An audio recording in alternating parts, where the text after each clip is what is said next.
صباح الورد عليكم. النهاردة هنعمل مع بعض القلقاس بالخضرة.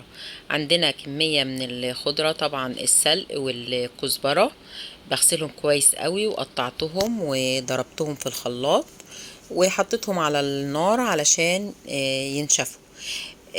نشفوا بقى كده.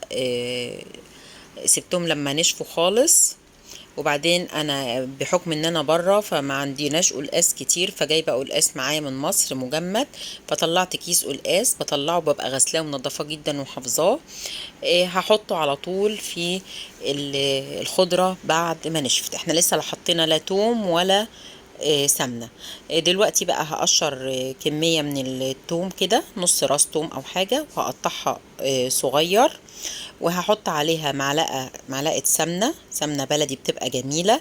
وطبعا كنت سلقه لحمه، كنت بزود بيها القلقاس. هعمل بقى التقليه. شوحت التومه لما لونها بقى لونها اصفر كده، ونزلت بيها على القلقاس زي طشه الملوخيه بالظبط. وكده خلاص القلقاس جاهز. وكنت طبعا بزوده من شوربة اللحمة لأنه بيديله طعم جميل جدا. كده خلصنا مع بعض القلقاس. وصفة سهلة جميلة جدا وسهلة وسريعة وطعمها بتبقى لذيذ.